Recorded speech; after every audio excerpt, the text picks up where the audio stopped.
decidedly quieter tone than normal, and there certainly is a reason.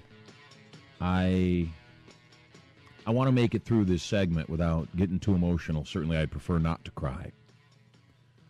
It is a fact of life that we've got to deal with things sometimes that aren't great to deal with.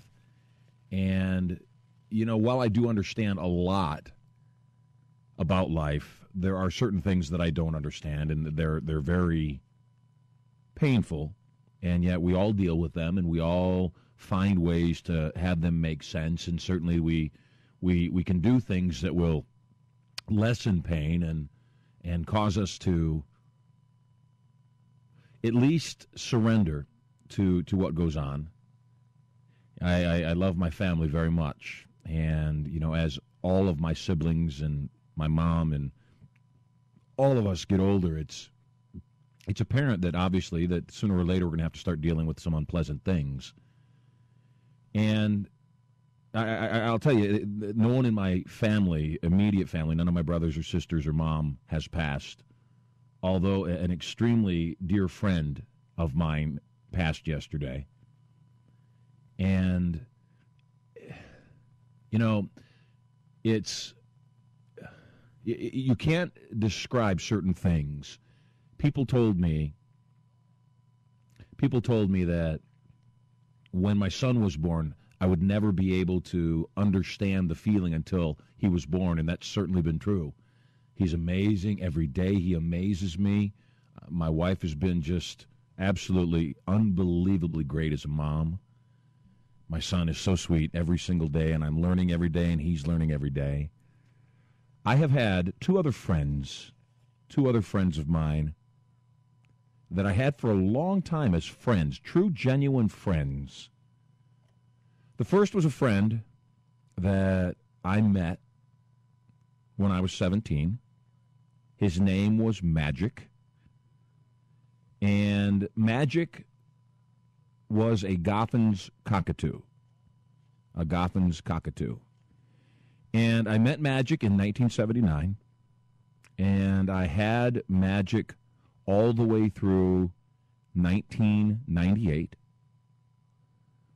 When I was going through my divorce, he was extremely sensitive and could feel my pain. I know that's what caused him to just act out. And he was, a lot of times people don't understand birds. Birds are extremely smart. I mean, massively intelligent. And Magic, when I first got him, was mean. He would bite, he would scream, he was just mean. And I tamed him down, and I showed him love, and he completely changed. And Magic, I called him Magic for a lot of reasons. When I first got him, I put him in his cage, and he figured out how to open the cage door up with his beak in his hand, open the latch, climb out, and he'd go destroy things. So I realized I needed to tie the cage shut. So I got a piece of rope, tied the cage shut. He figured out how to reach out, untie the rope, pull the rope out, open the cage, and get out. So I went and got a padlock with a key. I'd lock his cage closed. He figured out how to reach through the bars, turn the key, open the lock, pull the lock out, reach out, turn the latch, open the cage door, and escape. So I had to lock the padlock and set the key aside. Otherwise, he would just get out.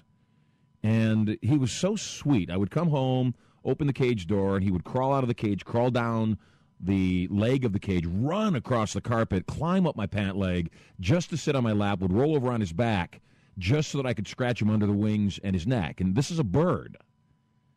And when we were going through the divorce, it was a tough time for me, tough time for him. I had a friend of mine that was an animal trainer, and I said, look, could you take the bird for 6 months? If I ask for him back in the next 6 months, I want him back without question. And then I lost touch with the friend. He disappeared altogether. I don't know what happened, and I don't know what happened to Magic. The thing is, though, I'd like to believe that Magic ended up in a vastly better place, that he was okay. The guy loved animals, and again, Magic was so sweet. I never had to really, I suffered a loss, and I've regretted giving him away my whole life since then, because we were friends for a very, very, very long time, some 20 years. 20-plus years, actually. I had another friend. And again, that's a long time to have a friend. I know you realize that. That's a long time. Even though it's an animal, we were friends, and he understood me, and I understood him, and we were friends. I had another friend similar to that. And this friend I got right at the same time that I actually gave magic away, actually. Almost simultaneously. Maybe about a year overlap. His name, Sir Gandolf Wizard, a Lilac Point Himalayan. This cat, if you looked at him, you would swear his face was human. This cat, if you looked at him, you would swear that he could read your mind because he could. And it was boggling how human this cat was. He knew when to come over and give you attention or when to give you some space. Absolutely sweet, calm, never cried.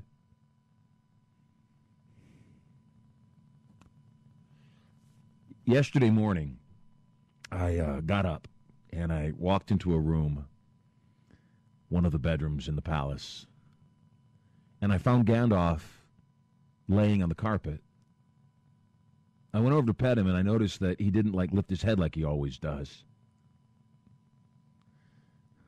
And I picked him up. I noticed his body was kind of stiff. And I realized that he had been in that place for a while and that he hadn't moved, like he had just stopped moving.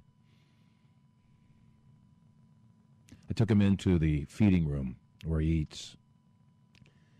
And I put some water in front of him, and he didn't respond.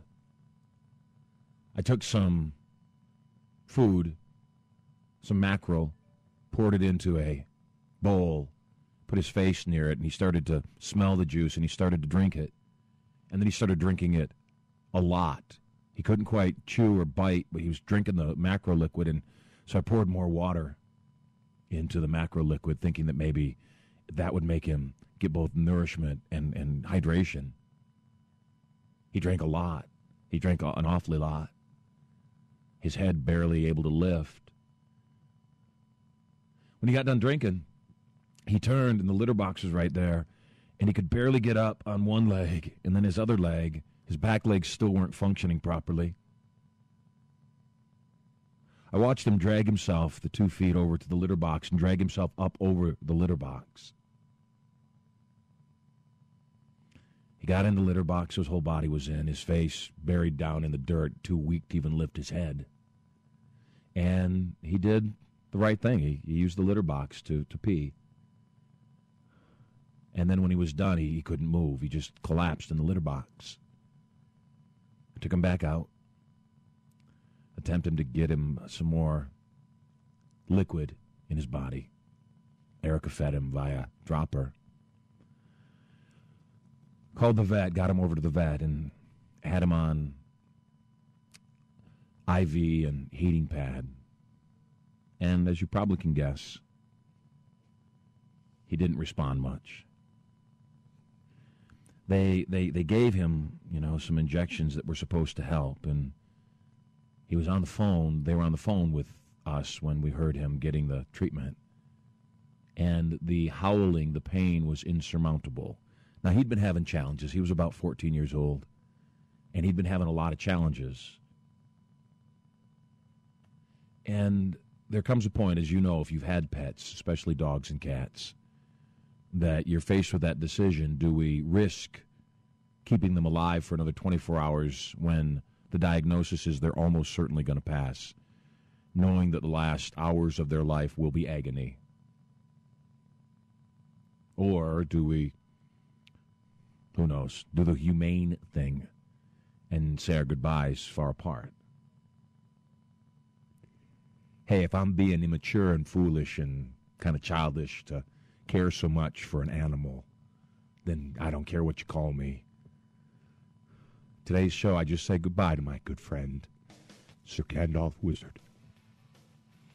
We come back, I'll compose myself during the break. We've got some good guests on today's show, and I don't mean to start a downer as we bring our great guests onto the show.